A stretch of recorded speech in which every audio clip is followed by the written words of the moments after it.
answer lies in the heart of battle. King of Iron Fist Tournament. Mugen TV versus Corner. Welcome to the stage of history retold.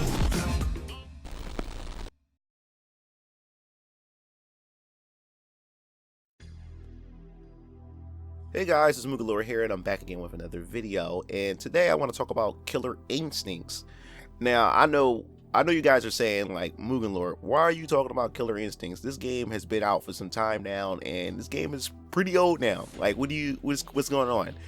Well, just to let you guys know that I haven't really played Killer Instincts at all. I mean, back in the day when Killer Instincts was in the arcade and when it was on the Super Nintendo, I never really played it, is because I seen Killer Instincts more of a, I guess you say, a Mortal Kombat knockoff, because Mortal Kombat was the thing at the time, and then, you know, of course there were other games or other companies that wanted to emulate that and to be able to compete and stuff. So I always tend to stick to games that pretty much pioneer things and don't really go to other alternatives. So Killer Instincts was never really on my radar. Yes, I tried a little bit of it growing up as a kid or whatever, but never really sank my teeth into it. So ever since Microsoft had pretty much bought out Raresoft, and they acquired them, you know, a potential Killer Instincts was pretty much like in the dark. We wasn't sure if we ever going to see it return. And then E3 of the reveal of the Xbox One, they had revealed the game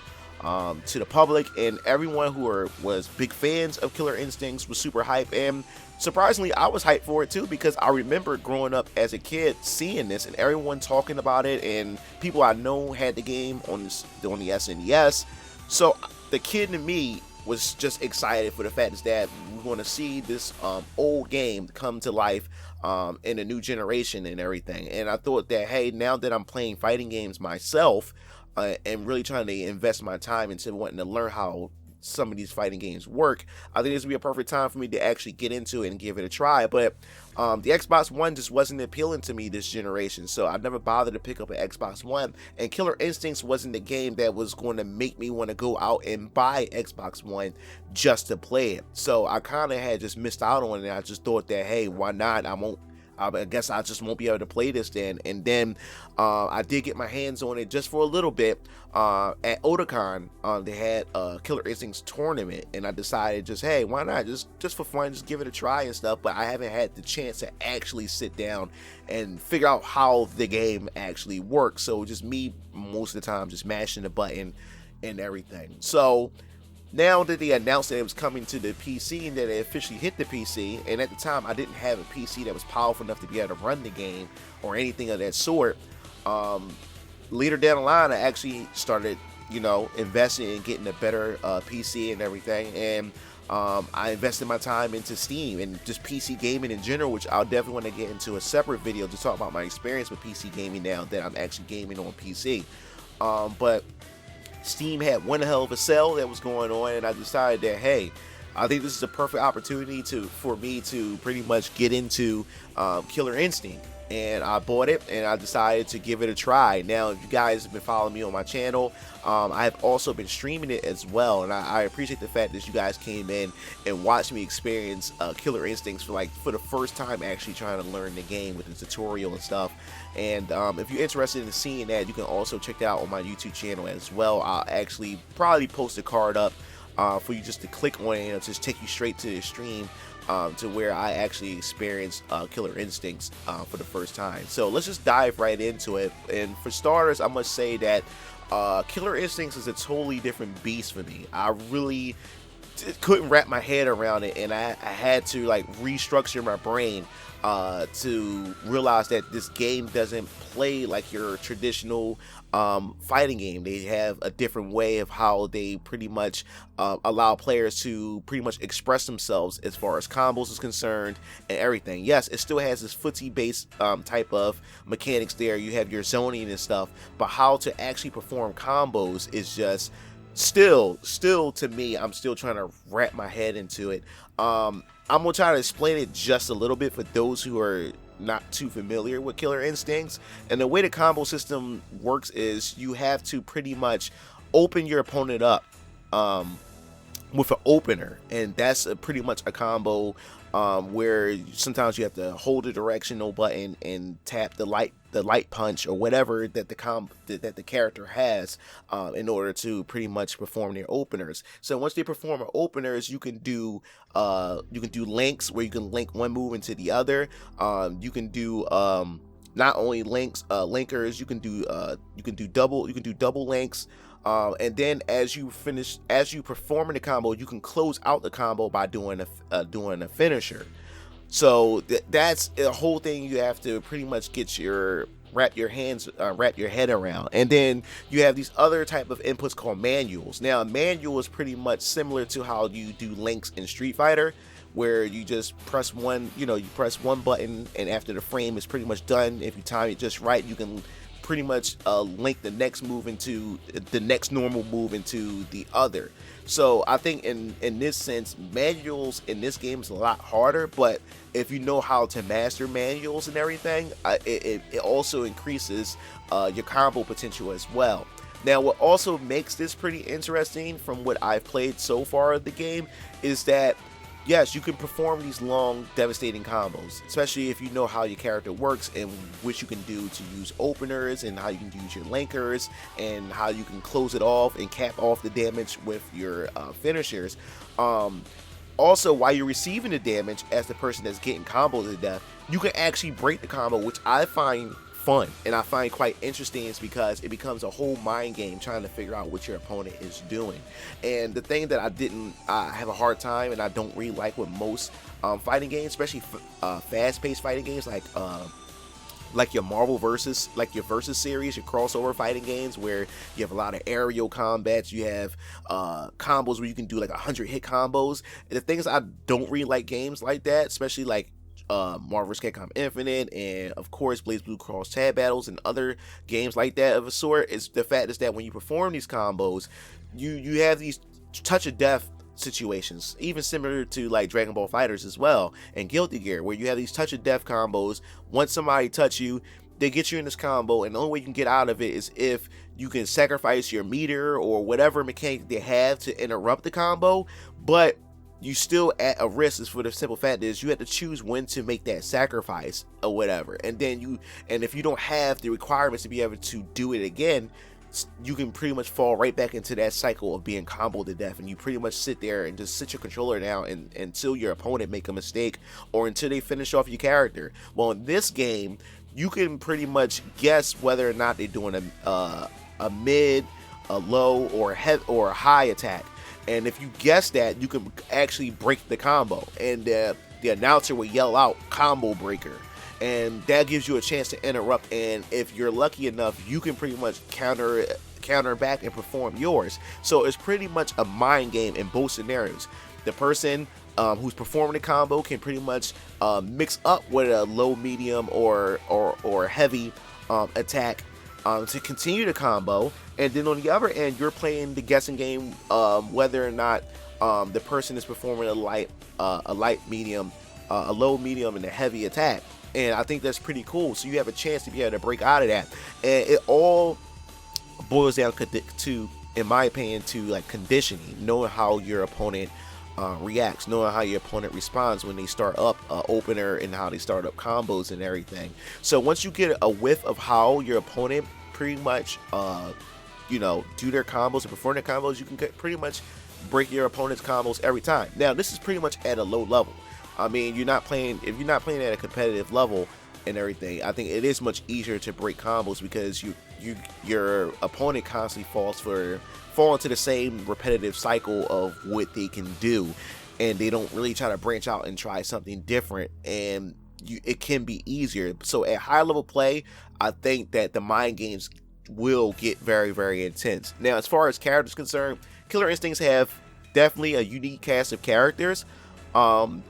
Characters which I think in their own right is very special, and I think it's very awesome, and I love their designs to a lot of their characters, especially Fulgore, Jago, Saberwolf.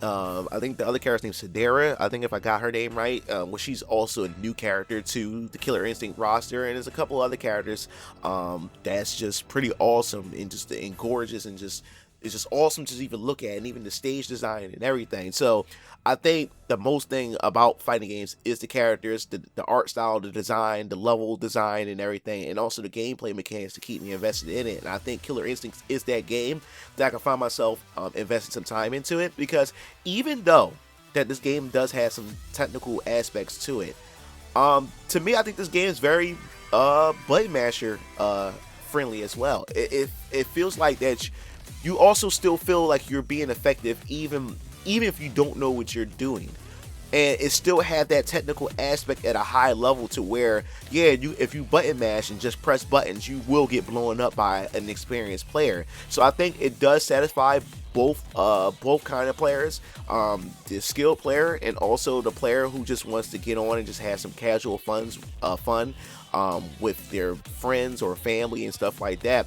But I did find my time online having a blast. Even though I was getting blown up and destroyed by some players, I still had a good time. And so the fact is that even though I didn't know much and still trying to understand the gameplay mechanics, I still was quite effective towards my opponent and how to open them up and everything. Now it's just a matter of me just mixing up my combos and throwing in my manuals and just throwing up my, mixing up my light or my low and my medium and heavy attacks and everything. So as far as the characters are concerned, only tried 2 characters so far.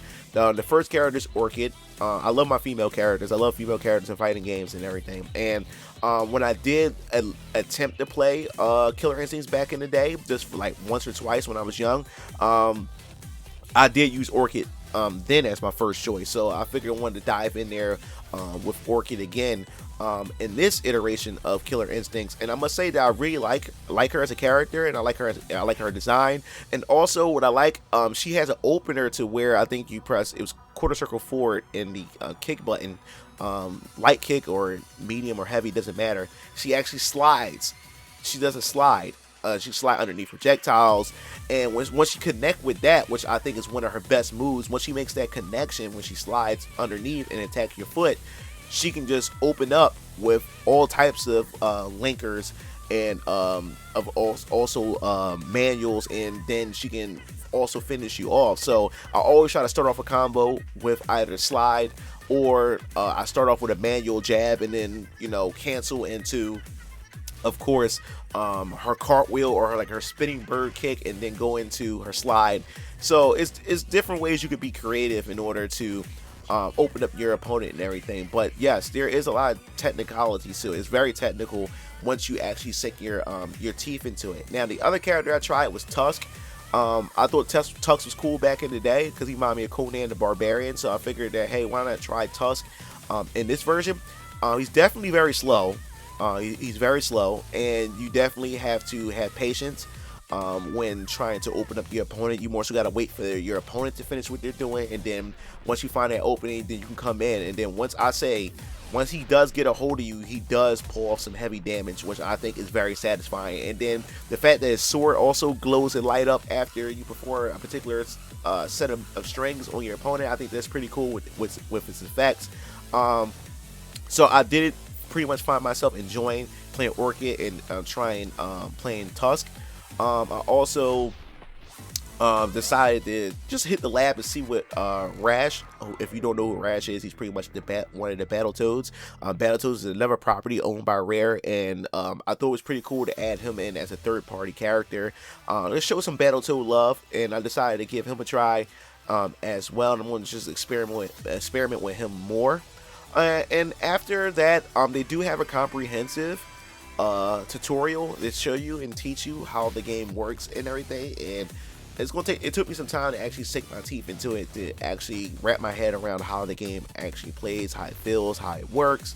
I do love the fact that they do have a glossary to explain how moves work, how linkers, how openers, how manuals, and how finishers work, which I think that helps. I think the main thing about a fighting game is they need a comprehensive tutorial, and I think they've done a good job with that as well. And I decided to go online to actually play some ranked matches, and I must say that I actually did fairly well with Orchid, and I did pretty well with Tusk as well. And I also had opened a lobby for my subscribers, and I had a good time playing with them as well. And the good thing about it was some of you guys haven't played in a long time, and some of you guys who had just recently gotten into it, so he's actually able to, you know, pretty much train and actually learn the game together. But overall, I'm having a good time with Killer Instincts, and I'm looking forward to, you know, see if Microsoft decides to kick off a sequel for this game for the Xbox Series X. I think that'll be pretty cool as well. But that pretty much wraps up this video for Killer Instincts and what I think about the game and how I'm enjoying it. And I definitely want to hear your thoughts. Have you ever played any of the Killer Instinct games? Do you enjoy Killer Instincts? And what do you think about Killer Instincts in general for the Xbox One and the PC? Do you think there's a potential that they can actually release a sequel for the Xbox Series X? And if that is the case, what possible characters would you love to see making it to the game? And do you want to see any third-party characters added in future potential Killer Instincts title? If so, what character would you love to see as a third-party character make it in? So if you like the video, share it, like, subscribe, and if you want to hear anything else related to Killer Instincts in the near future, hit the bell to be notified. This is MugenLord signing off. See you Game Fiends later. Peace out.